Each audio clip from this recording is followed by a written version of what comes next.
Ард түмний дунд үндэсний баатар хэмээн алдаршсан 17 дугаар зууны Төв Азийн нийгэм улс төрийн гол бодлогыг тодорхойлогчдын нэг Галдан Бошгод хааны Түмэн үлзий гээсний 380 жилийн он хүндэтгэлийн баярын хуралдааны хүндэт эндрээс та бүхэндээ баярын мэндийг хүргэн мэндчилж байна. Бидний өвөг дээдэс 2233 жилийн тэртээ төр тулсаан байгуулж 818 жилийн өмнө их эзэн Чингис хаан Монгол угсааны олон аймаг омгийг нэгтгэж их Монгол улсыг байгуулсан буурал дүүхийн он жилүүд багаадын үе түүний дараагаар эхэлсэн улс орны бутарлын хясалт цаг үе манжийн түрэмгийлийн эсрэг тэмцэл 1911 оны тусгаар тогтнол 1921 оны ардын хувьсгал 1990 оны ардчилсан хувьсгал гээд Монгол улсын түүхийн бүхий л цаг үе үйл явдлуудад олон угсаатан зон олон ховдчууд бид бүхэн оролцож их түүхэн бичиж ирсэн билээ. Энэ дундаас Монгол улсын тусгаар тогтнолын төлөө цогтоо тэмцэгч төр нийгэм шашин цэргийн зүтгэлтэн Галдан Бошгод хааны үйл хэрэг түүхэн гавья хамгийн тодор тэмдэглэн үлдсэн байдаг. Улиран одсон он цагийн хөв тоосонд огтхонч дарагдах нь үгүй. 100 жилүүдийн чандаас зурж явсан чин хүсэл хийж явсан үйл хэрэгэн алхамаар тодрон гялалцсаар буй төрийн зүтгэлтний нэг бол Галдан Бошгод хаан билээ. Галдан Бошгод хаан манжийн түрэмгийлийг сөрөн зогсож бүх монголчуудаа нэгтгэн үндэсний нэгдмэл төр улсаа сэргээн мандуулахын төлөө зүтгэж явсан. Зохиол сэтгүүл доод цэндэж яваа буга нэгэнтээ зарим хүмүүн усан дээрч нэр сүлдэн үлдэхээр бахархалтай сайхан амьдарч тэр нь үеэс үед гэрэлцээр байх юм гэж бичсэн байдгийн адилаар өссөн өөр хэрэгэн өдгөө судлагдсан тодорсоор буйн бахархалтай. Галдан хаан 1644 онд Эрдэнэбаатар хунтайжийн 6 дугаар хөвөн болж юм агаа сатнаас мэндэлжээ. Галдан эцгийн талаасаа Монгол хаадын өндөр өвөг алдарт Бүртчөний удмын цорс ясны хүн бөгөөд түүний өвөг дээдсийн дотроос Батуулаа чансан Тогоон тайш 9 хаан нарын зэрэг төрийн нэрц зүтгэлтэн цэргийн нэрц жанжнууд төрөн гарчээ. Чингисийн алтан ургийн дараа томоохон угсаа залгамжлал бол цорсын угсааныхан гэдгийг бид бүгд мэднэ. Харин эхийн талаасаа Хэрээдийн Ван хаан тойрлын угсааны хүн юм. Галдан 1697 онд таалал болж идэр залуу 53 насыг наслахтан хүний хорвоод дэндүү их зүйлийг бүтээсэн бас бүтээхээр чармаан зүтгэж явсан түүхтэй. Өнөөдөр түүх судлаачид Галдан Бошгод бол төрийн нэрц зүтгэлтэн, Галдан Бошгод бол шарын шашны нэрц зүтгэлтэн, Галдан Бошгод бол цэргийн чадварлаг жанжин, Галдан Бошгод бол тусгаар тогтнолын төлөө тууштай тэмцэх чимээн дүгнээд чухам ил чиглэлээр ямар ажил сэдэн санаачилж амжилтанд хүрсэн талаар судлан тодорхойлжээ. Тухайлбал Галдан Бошгод төрийн нэр зүтгэлтэн болох талаар Галдан 1676 онд ойрдын чуулган дарга очир цэцэн хааны гут цогсноор сая 100 гаруй хаан тулсыг жинхэнэ ёс орн байгуулж анхных нь хаан болсон юм. Учир нь 100 гарын бүх газар нутаг дөрвөн ойрдын чуулганы эрх анхудаа Галдангийн мэдэлд бүрэн орсон. 5 дугаар далай ламаас Галдан Бошгод цол өгсөн зэргээс үзвэл 100 гарын хаан тулсын хэрэг дээрээ жинхэнэ ёсоор үндэслэгч нь Галдан Бошгод хаан байсан юм а. Судлаачид гол төлөв Хар Хулбаатар, Баатар Эрдэнэбаатар хунтайж нарыг 100 гарын хаан тулсыг үндэслэгч гэж үздэгч Баатар хунтайж ойрдын нилээд хэсгийг захирч байсан хэдий ч улсынхаа дотор хунтайж султаа 2 дахь хүн байсан юм. Мөн Баатар хунтайжийн үед ойрдын газар нутаг хүн амын ихэнх хэсэг тэдний удирдлагад ороогүй. Ойрдын чуулган дарга хошуудын очир цэцэн хааны мэдэлд байсан юм гэжээ. Энэ хүн эрдэмт хүний биеийг олж төрөөд өөрийн оюун ухаан, сод бэлэг, авяас чадлаараа тодорч хүмүүн төрлөختний түүхэнд нэрэн яруу тодор бичсэн. Тэгэхдээ Монгол түмний жаргал зовлонгийн их нухчаа зөрөлдөөн дундаас тодорч мөнхөрсөн сууд алдартан билээ. Галдан Бошгод хааны амьдрал үйлсийн болон 16-аас 17 дугаар зууны Төв Азийн түүхийг судлаач бүх эрдэмтэд мэргэд түүнийг шинэтгэгч хаан, хууль тогтоогч хаан, дипломатч хаан, цэргийн жанжин, шашны том хотог хэмээн зөвшөөрцгөөдөг. Их эзэн Чингис хааны айлдсан өөрийгөө болон гэргийгээ төрөөн засах сургаалыг дээдлэн ертөнцийн түмэн гайхамшгийг ухаарч гүн ухаан эрдэмт шамдаж төр хууль ёсыг соёл зан заншлын уламжлалтай холбон Монгол улсаа сэргээн мандуулахын чухлыг ойлгон бүрэн боловсрсон хүн байлаа. Монгол хаадын өндөр өвөг алдарт Бүртчөний 32 дугаар үеийн ач Галдан аав ээжийн халуун өврөөс салаагүй шахам 6хан наснда номын их багш Зай бандит Намхаа Жамцын хамт цастын орныг зорин одож бурхан шашны тэргүүн далаа дамд шаваар орж улмаар бошгод цолыг хүртэж нутагтаа иргэн ирж сүм хийд байгуулж Монголын соёлын өв санг нэгтгэн сэргээж нийтийн хүртэл болгоход эрхэм үүргийг гүйцэтгэсэн юм а. Тэрээр богинохон хугацаанд засаг захиргааны нэгжүүдийг шинжилэн зохион байгуулж, засаглалыг бэхжүүлсэн цаазуудыг шинээр боловсруулан гаргаж, тариа ногооны газар үйлдвэрлэл үйлчилгээний суурингууд байгуулж, ахуйн болон байлдааны эдлэл хэрэглэл үйлдвэрлэж, зоос цутхан гүйлгээнд оруулж, таваар мөнгөний харилцааг үүсгэн, бурхан шашин, эрдэм намыг хослуулан дэлгэрүүлж шинжилэл хийж чаджээ. Зүүн Азид 17 дугаар зууны эхээр манчжин ус хүчирхэгжин Монгол улсын тусгаар тогтнолд элдвээр занхилж байлаа.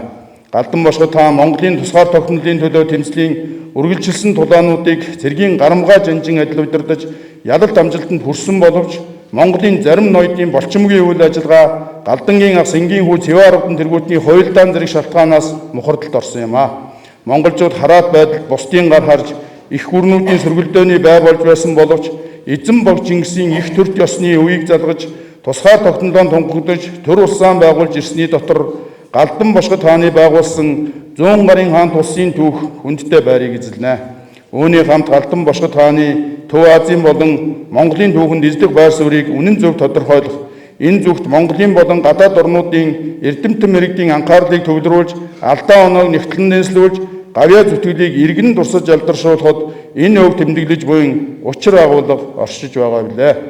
Галдан бошгод 1676 онд зайсан Балхаш нураас дорн зүгт Алтаан зүүн бие, урд талд нь Ордосоос хойш Ирчис, Горлоос мөрний ихэн урсгал хүртэлх уудам нутаг тархан суусан ойрдын бүх аймгийг нэгтгэж 100 гарын хаан тусыг байгуулан хаан суужээ.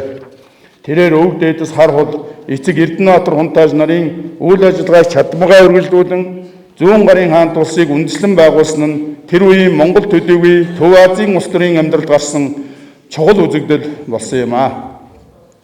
Галдан бошгод 100 гар улсын дотоод байдлыг төхнүүлэхийн төлөө шинжилгээний бодлогуудыг хэрэгжүүлж эхэлжээ.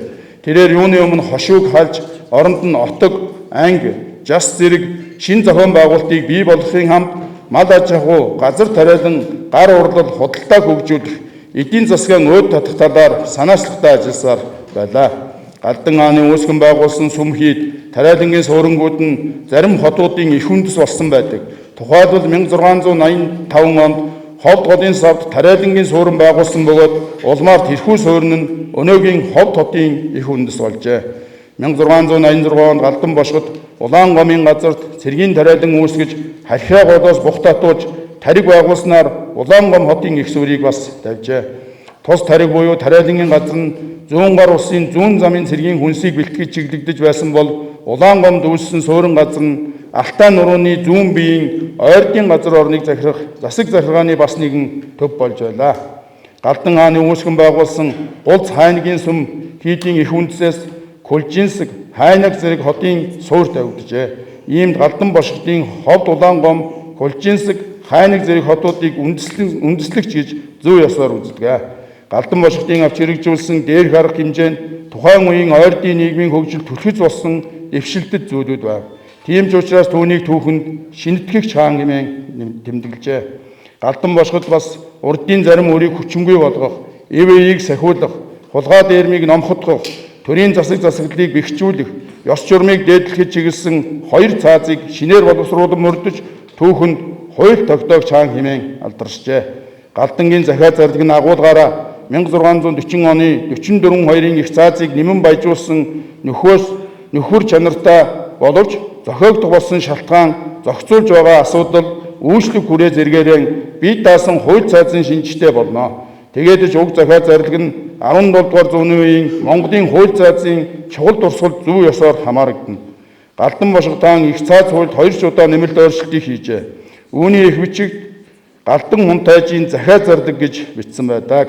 Галдан бошгодын байгуулсан сүм хийдүүд нь шашны гүн ухааныг судалж, сургаж, номлодог, шарын шашны дэг жайгийг баримталдаг иж бүрэн үүрэгтэй байсан бөгөөд үүгээрээч 100 гар шашин дэлгэрүүлэх чухал үүргийг гүйцэтгэжээ.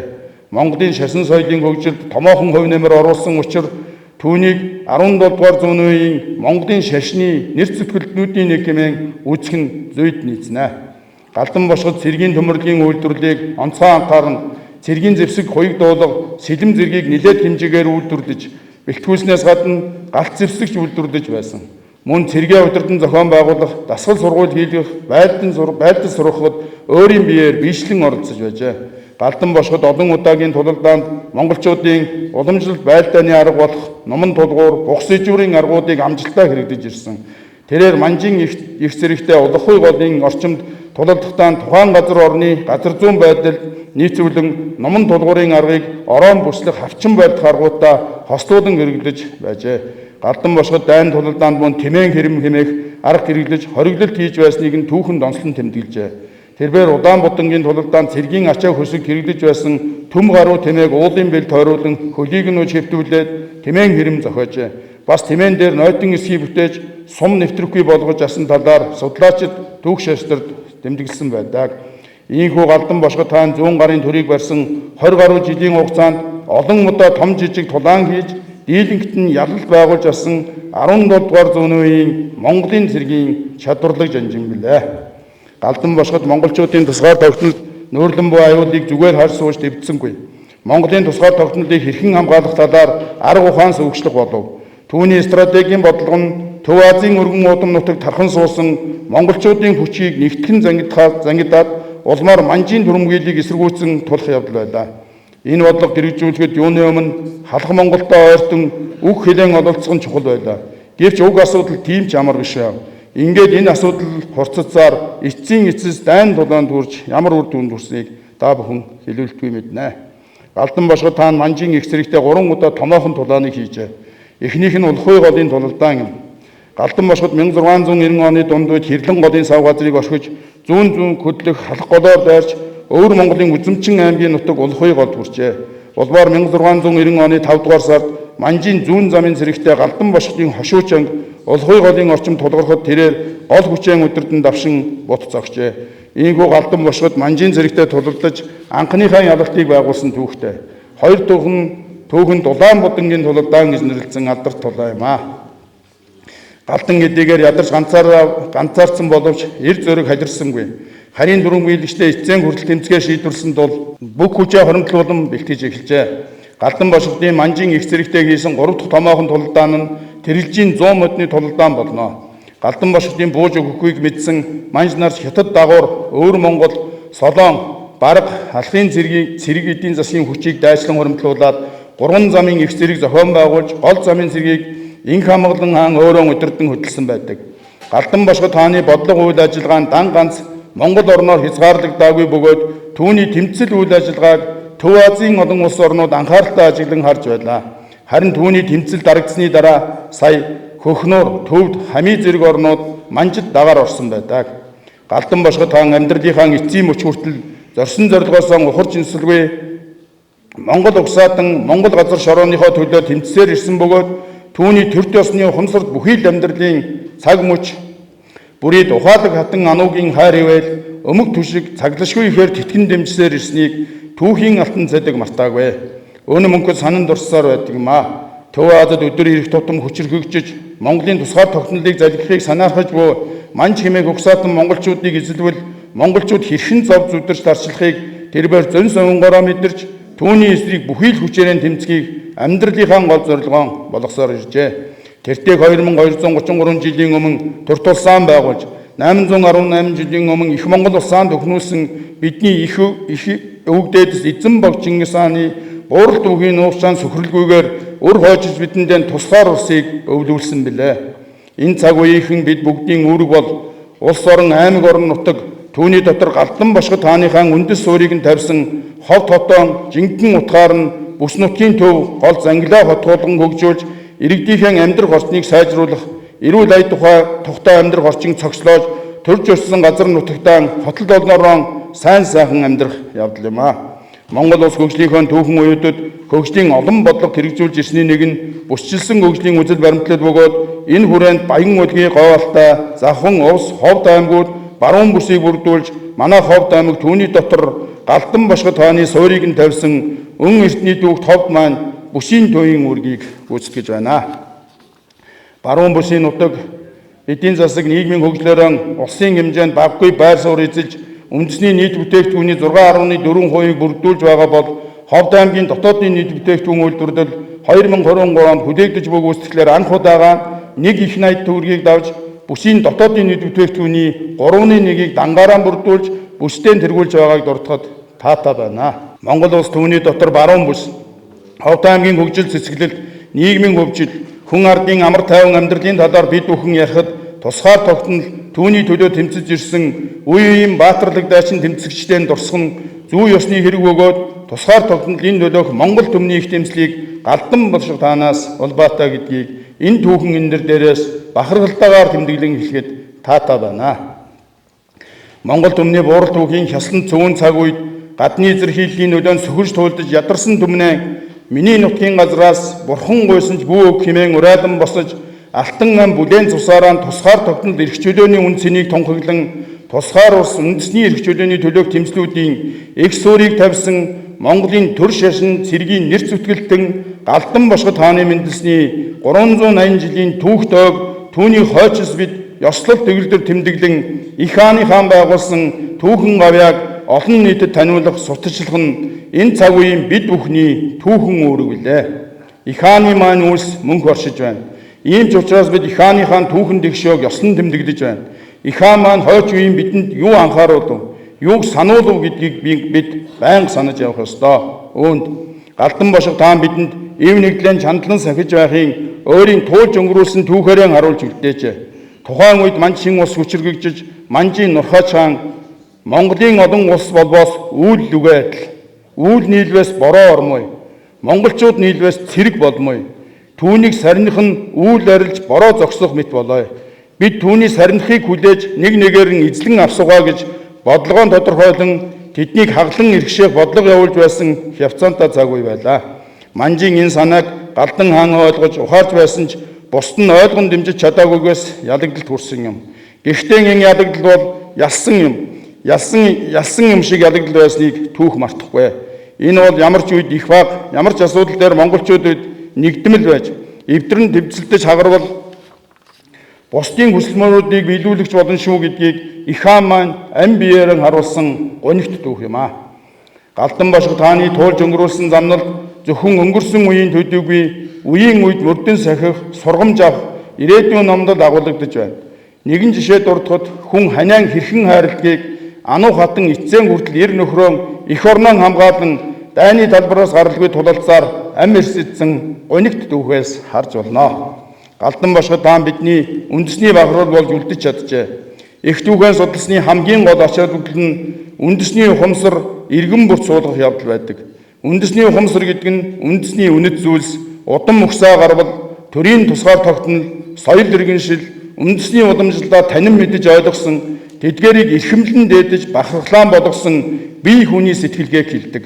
Иймээс галдан бошго тааныхаа гавьяа зүтгэлийг таниулах замаар бид хойч үедээ үндэсний ухамсар суулгахад чиглэсэн бодлого санал санаачлалыг хэрэгжүүлж чаднаа. Эцэст нь хэлэхэд түүхэн иргэндээ судлуулж, үндэсний дархлааг тогтоож, төрийн зүгээс анхаарах хамгийн гол асуудал их түүхэн судал суралцах нь иргэн бүрийн үүрэг байх ёстой гэдгийг энэ дээрээс хэлье.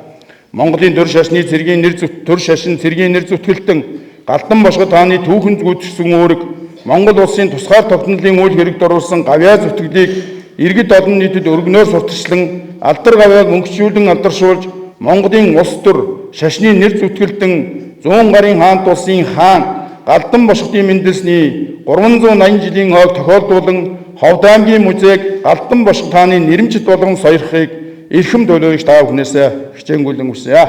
Монгол улсын засаг захиргаа нутаг дэвсгэрийн нээж түүний удирдлагын тухай хуулийн 23/48-1 засгийн газрын 2019 оны 204-р тогтоолоор баталсан түүхэн үйл явдлын ой тэмдэглэлт өдрийг тэмдэглэн өнгөрүүлэх журмыг үндэслэн журмын 1-5-1-р заалт аймгийн засаг даргын саналыг үндэслэн Чандам уулын аймаг байгуулагдсны түүхт 100 жил, Ховд хот байгуулагдсны 340 жилийн ойг 2025 онд хот хотод тэмдэглэн өнгөрүүлэх сандыг та бүхэндээ оруулж байна.